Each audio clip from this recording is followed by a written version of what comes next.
Assalamualaikum warahmatullahi wabarakatuh. Tugas praktikum pengukuran pertumbuhan bibit kelapa sawit atau Rice Genesis Jet. Baik, dengan ini saya Hadi Rizik Damanik dengan NIM 2402018 jurusan Agroteknologi untuk mata kuliah Fisiologi Tumbuhan. Dosen pengampu Salmiati MPD PhD.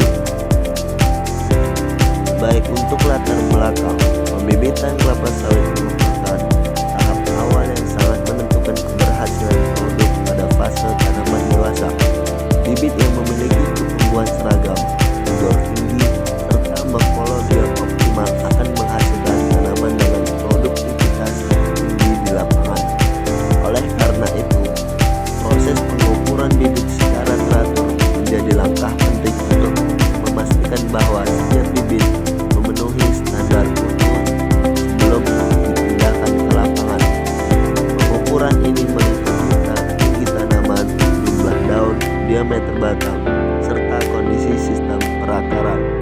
Evaluasi parameter tersebut terbukti berhubungan erat dengan performa tanaman saat memasuki fase produksi.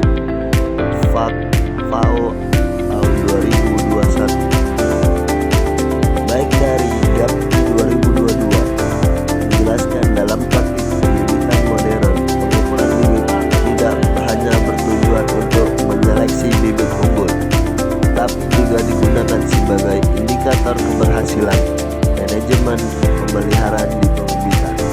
Faktor-faktor tersebut seperti kecukupan nutrisi, ketersediaan air, intensitas cahaya, serta pengendalian hama penyakit dapat dipantau melalui perubahan pertumbuhan bibit.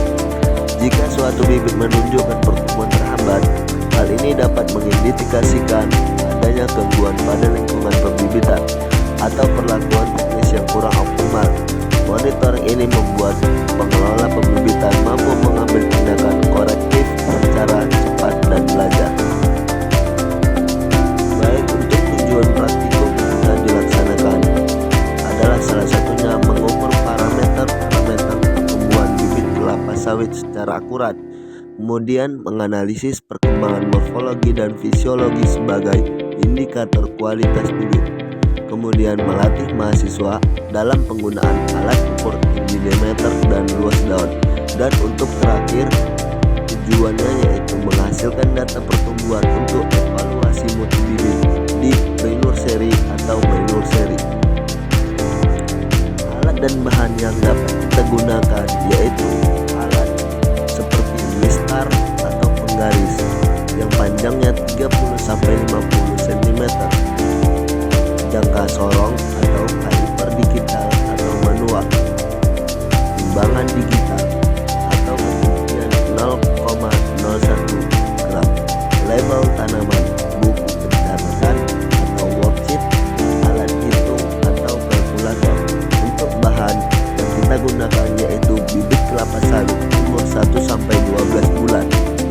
Kemudian bahan yang kedua yaitu tali rafia atau kita identifikasi. Untuk cara kerja yang pertama yaitu persiapan. Tentukan jumlah bibit label atau minimal 10 tanaman per blok. Beri label pada setiap bibit menggunakan kode unik. Siapkan alat ukur dan bersihkan dengan alkohol. Siapkan worksheet pengamatan.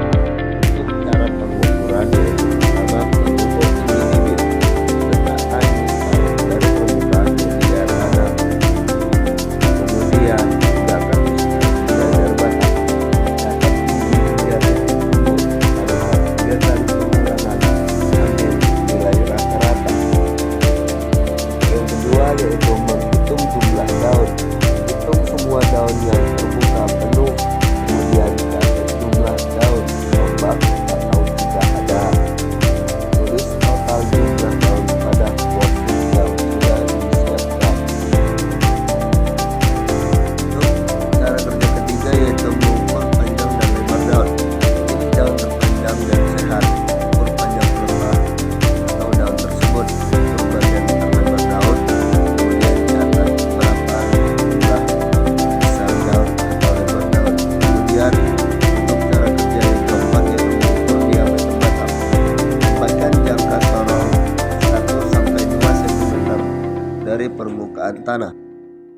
Kemudian posisikan jangka sorong tegak lurus, tidak berbelok-belok ke arah kanan kiri.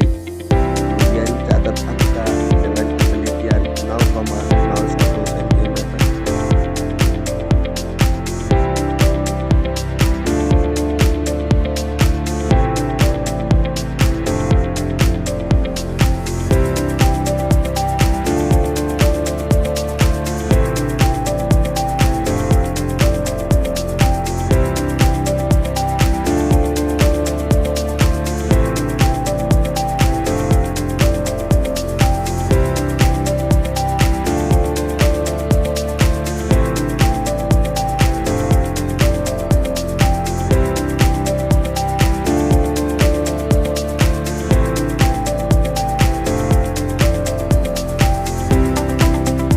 Pembahasan dari data pengukuran menunjukkan bahwa seluruh bibit kelapa sawit mengalami peningkatan pertumbuhan dari bibit pertama ke kedua.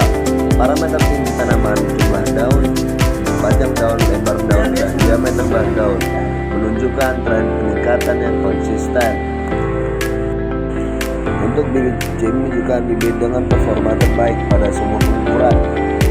Pada minggu pertama, bibit C memiliki tinggi 101,5 cm dan meningkat menjadi 113 cm pada minggu kedua. Bibit ini menunjukkan memiliki jumlah daun terbanyak sebanyak 16 helai, panjang daun sepanjang 109,8 cm, serta lebar daun memiliki 2 meter batang lebih besar dibanding bibit lainnya. Hal ini menunjukkan bahwa bibit C memiliki vigor pertumbuhan lebih tinggi. Jadi untuk kesimpulannya, secara keseluruhan seluruh bibit menunjukkan pertumbuhan normal dan stabil. Namun bibit C terlihat paling unggul dan berdasarkan semua parameter morfologi tersebut. Sekian, terima kasih. Assalamualaikum warahmatullahi wabarakatuh.